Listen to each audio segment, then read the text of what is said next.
संभल में जामा मस्जिद बनाम हरिहर मंदिर मामले में एडवोकेट कमिश्नर रमेश सिंह राघव ने सर्वे रिपोर्ट कोर्ट में जमा कर दी है। सर्वे रिपोर्ट पेश करने के बाद रमेश सिंह राघव ने कहा कि आज रिपोर्ट पूरी करके कोर्ट में पेश की गई है। उन्होंने कहा कि 40 पन्नों में रिपोर्ट सौंपी गई है। एडवोकेट कमिश्नर ने कहा कि 19 और 24 नवंबर को हुए सर्वे की रिपोर्ट पेश की गई है। उत्तर प्रदेश सरकार सभी तरह के खेलों और प्रतिभावान खिलाड़ियों को प्रोत्साहित करने को लेकर कई महत्वपूर्ण कदम उठा रही है। इसी क्रम में मुख्यमंत्री योगी आदित्यनाथ ने दोपहर के बाद गोरखपुर के पहले मिनी स्पोर्ट्स कॉम्प्लेक्स का लोकार्पण किया। ये मिनी स्पोर्ट्स कॉम्प्लेक्स शहर के भाटी विहार कॉलोनी में बना है। मिनी स्पोर्ट्स कॉम्प्लेक्स कई सुविधाओं से लैस है।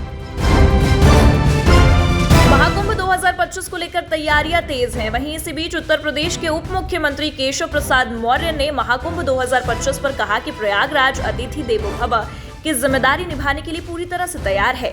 इसी क्रम में प्रयागराज के सभी क्षेत्रों में हमने तैयारियां की हैं। प्रधानमंत्री भी प्रयागराज आ चुके हैं, मुख्यमंत्री भी आते रहते हैं। ऐसे में सबकी जिम्मेदारी बढ़ जाती है। मैं सभी से अपील करता हूं कि प्रयागराज के दिव्य भव्य हरित कुंभ को देखने जरूर आएं। यूपी सरकार लोगों को रोजगार देने के लिए तरह तरह के प्रयास कर रही है। ऐसे में उत्तर प्रदेश में योगी सरकार युवाओं को बेहतर शिक्षा और रोजगार देने के क्षेत्र में लगातार काम कर रही है। सरकार के अगले कुछ वर्षों में यूपी के 2 करोड़ परिवारों को रोजगार देने का लक्ष्य रखा है, जिससे करीब 50 लाख से अधिक लाभार्थियों को सीधे रोजगार मिलेगा। ये रोजगार सरकारी और निजी दोनों क्षेत्रों में उपलब्ध होंगे। हाल के वर्षों में सरकार की ओर से उठाए गए कदमों पर एक नजर। नोएडा में कड़ाके की ठंड और घने कोहरे के चलते कक्षा 1 से 8 तक के सभी स्कूलों में 3 जनवरी से छुट्टियां घोषित कर दी गई हैं। जिलाधिकारी मनीष कुमार वर्मा के निर्देश पर यह निर्णय लिया गया है। स्कूलों में अवकाश के निर्देश जिलाधिकारी के अगले निर्देश तक लागू रहेंगे। नियम के उल्लंघन पर कड़ी कार्रवाई की चेतावनी दी गई है।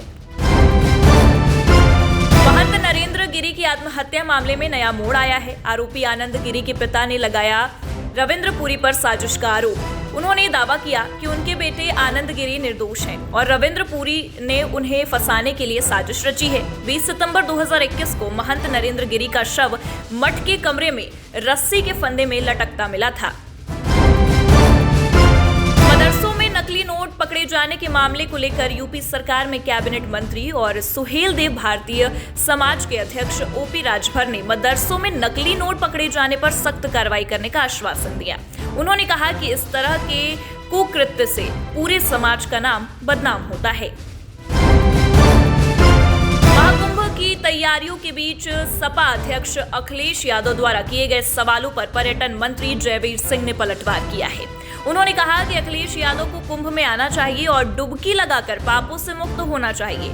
उन्होंने महाकुंभ में आतंकी हमले की धमकी पर कहा कि कुंभ में ऐसी सुरक्षा व्यवस्था होगी कि परिंदा भी पर नहीं मार पाएगा। फिर भी सभी जानते हैं कि योगी सरकार ऐसे गड़बड़ी करने वालों का क्या हाल करती है।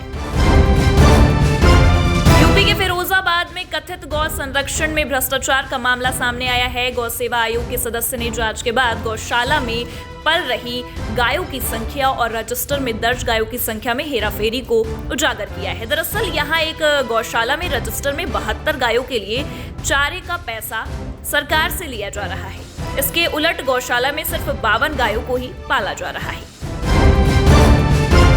शिया धर्मगुरु मौलाना सैयद सैफ अब्बास नकवी ने पाकिस्तान के पारा चनार में शियाओं पर हो रहे अत्याचारों की कड़ी निंदा की है। उन्होंने कहा कि वहां शियाओं की बेरहमी से हत्या की जा रही है और पाकिस्तान सरकार मूक दर्शक बनी बैठी है। उन्होंने आरोप लगाया कि सरकार आतंकवादी संगठनों के सामने घुटने टेक चुकी है।